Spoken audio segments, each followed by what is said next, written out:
So your program strategy should be, again, to summarize, simple. It should speak to the individual or entity that is providing the funding. It should resonate with them. Explain, include, identify, and showcase everything about your program, answering the questions that we just discussed a moment ago. We discussed previously what objectives were, which are quantifiable and measurable.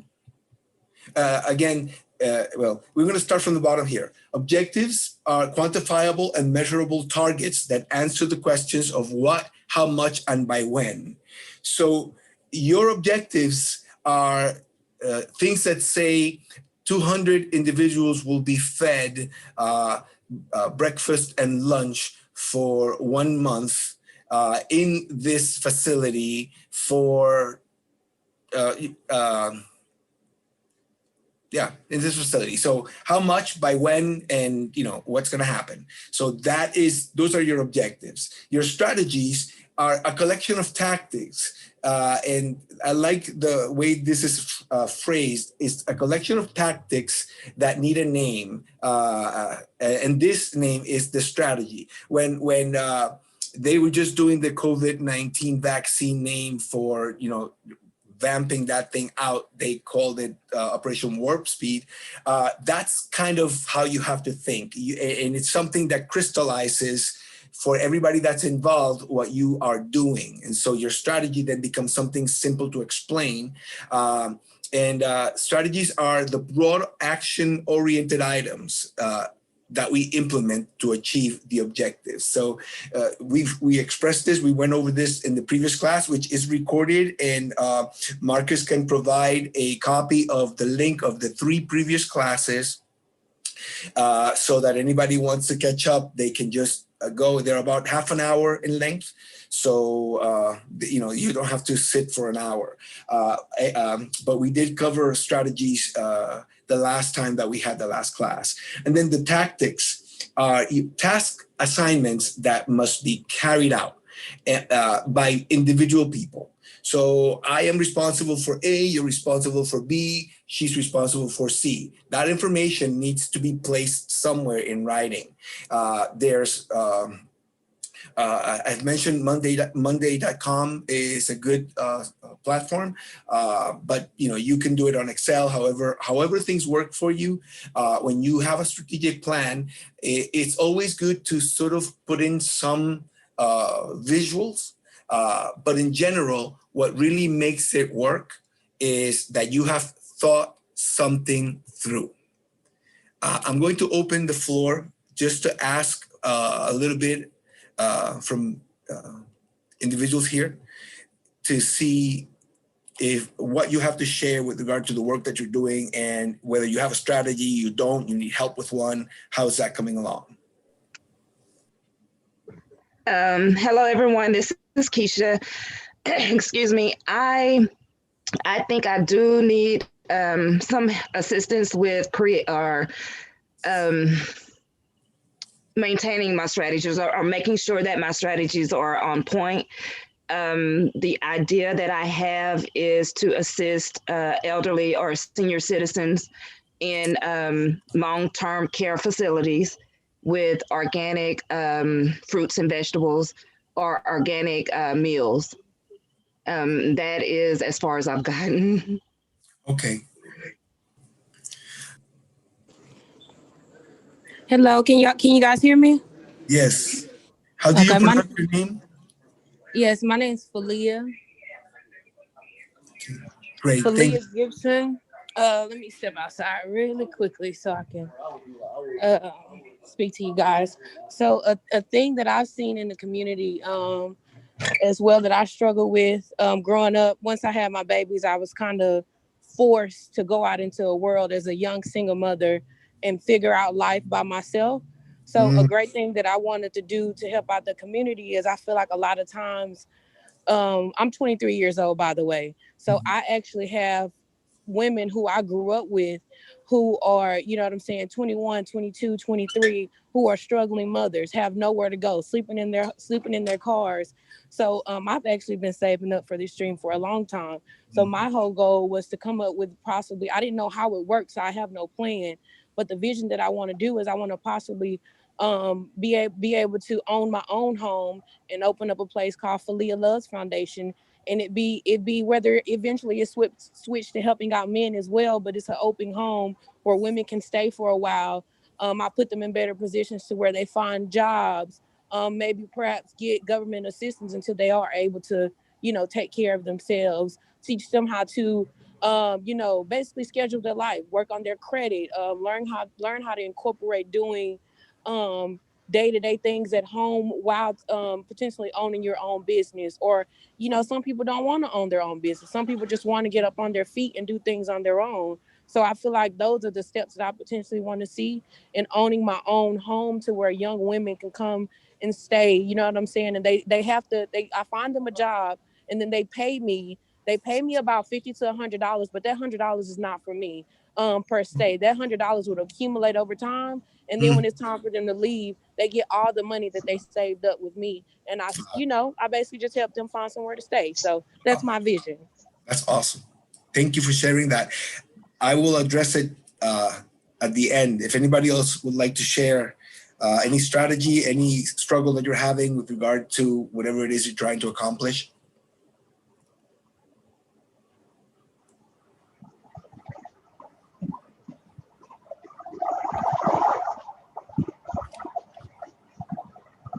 No? Okay.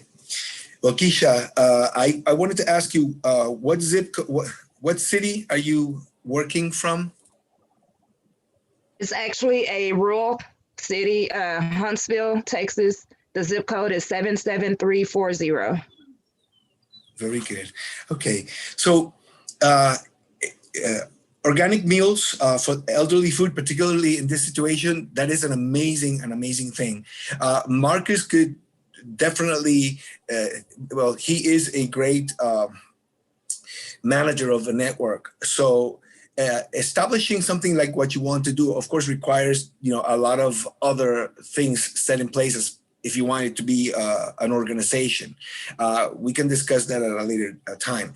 But the main thing that you want to do is to begin to write out what network you have as resources that would help you, like, increase that. And the way to do this is to get other people involved. And I know it's easier said than done in what you're doing by, I would say, including them in the successes that you're having. Just let people that are close to you, that resonate with you, that have the same heart, know this happened, and it'll be a good contagion, right? And Absolutely. Okay, so that's what you want to create. If you vibrate like this is amazing, you know, it's pretty much God's kindness going to your neighbor, right? So we want to help our elderly. That is bringing honor to them, and you want to bring that back. We need to bring honor back. So I love what you're trying to do. I wouldn't mind speaking with you if you know, just to kick around some ideas. Sometimes, you know, creating a small flyer can help. You know, I am busy. I do have a regular job, but there's a couple of things I love more, but I really enjoy watching an organization just bud and keep going. And I'm like, go. So please, you know, feel free to reach out. I guess I'll put my contact on the chat. I have your email, so I will send you the email. Excellent. And just to piggyback on what you were saying, I have started a home garden to where I started it actually in the spring of 2020.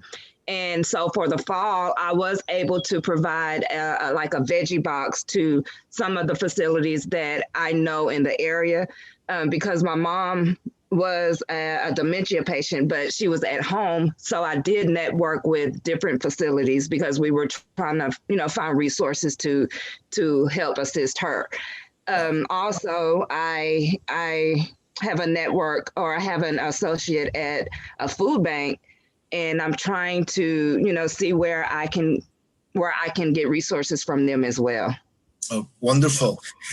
Again, I am open to have just a chat to learn more. I may have templates that you could use. Really, would love to see that thing grow. Okay, Felia Gibson, thank you. Thank you for just what you're doing. That heart that you have, it's not as, I see it a bigger heart than a human should have, for somebody to have children at your young age and be thinking in these, in that way. Very proud of what you're doing. Entrepreneurship, I can help. My regular job, as it happens, I may delete this. No, I'm not going to delete it from the recording. But in my regular job, I have been just battling to put something like this for the community at large, with regard to, it's a for-profit thing, but we are going to be discussing strategy. And strategy is strategy wherever you go. There's always a concept and an idea that you can grab, for or nonprofit. However, I just want to share this, and this is for capacity building from where I work. My day job is a legal secretary at Legal Aid of Northwest Texas. So, 1 second. Where's the PowerShop? PowerPoint show, grant writing workshop. I'm sorry, give me one moment. Okay. Okay. Yeah, I wasn't intending to do this, but I'm thinking, I think it'll help. So let me see, where is my access? Workshop. Okay, here we go. What we're going to be having is going to be, and this is an unofficial copy because, management is reviewing it. Actually, management is reviewing it, but let me just show you this. Slideshow from beginning. Okay, so we're having a for-profit community forum, and it's a platform for people with ideas that will become a profitable business. There's no one can tell you that a nonprofit shouldn't be profitable. You should be looking to run a profitable nonprofit. Okay, so this other section is going to basically, let me see, I'm just gonna show you one more page. One more page, how do I do this? Oh, this is what we're going to be discussing. For a nonprofit corporation on the bottom, the management is gonna be more strict. This is why we're going through the grant writing classes, so that you understand all the process. A grant touches on everything that is the organization, including its management. Then, we're going to be discussing ideas, strategy development. Everything from this point forward is going to be strategy, developing your strategy. So you need to understand why good ideas fail. And then we're going to also talk about the history of corporations. Okay. Very good. Very good. So we've gone over the basic structure of how you get to having tactics. And when you explain your strategy, that's what you describe. You say, we are accomplishing this by doing this. And that action or actionability of you being focused on understanding by doing this, like a seesaw. If I do this, this is going to happen. So you're able to convey a simple idea across to somebody very briefly on the level that they want to contribute. You have a good basis. I mean, it could be an institution, it could be a person that you know, it could be a person that somebody knows that loves what you're that loves what you're doing, and they connect you. It could be you know, a business owner that you want to give them a $5,000 proposal. You know, it depends on what you want to make of it, or from coming from where you are. When you want to do this, whole class is being set because we're establishing the foundation of the need or the information that you need to write a grant. So when you write a grant, you are expected to touch on everything that is the organization, to develop your strategy, to make that be the focal point. Let me get to the next. I apologize here. Oh, Somebody told me they're waiting too, so I don't know. all right. So this is how you. I would print this, I guess, and I would just write down quick notes on the why, the what, and the how. You start with what benefits you are looking to provide. The goals and objectives that we discussed in our initial session, which again is recorded. When you have, when you're going to explain what it is that you are going to be providing, you are going to state what, when, and how much.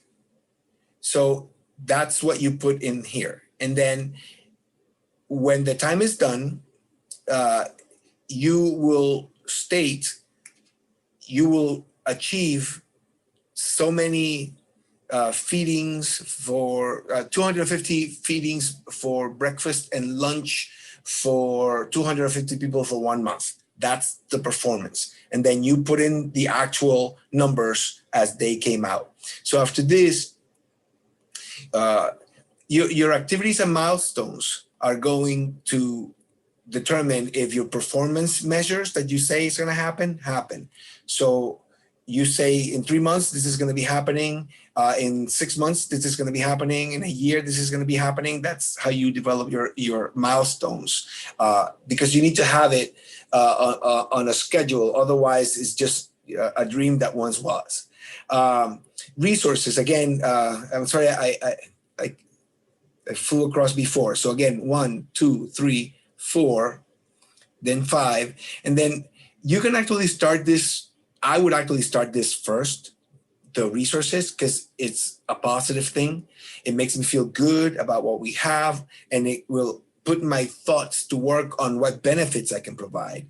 What can we do with these resources right now? And, you know, how much is it costing? We will be discussing budgeting going into another session into the future. But you should be able to say we can feed a person for, I don't know, lunch and dinner for $2, for $1. We can feed that person, one person one time, lunch and dinner for $1, 50 cents a meal. That's how you quantify it. And it depends on your expenses and everything that, and how many people come, that number is going to change. But you want to make your cost as low as possible to reach the most people as possible. So your cost, risk, and benefit balance is a good indicator of how your program is doing. Oh, I'm sorry. I get distracted. Does anybody have any questions or like to discuss anything? Going back to anything that we have spoken of before.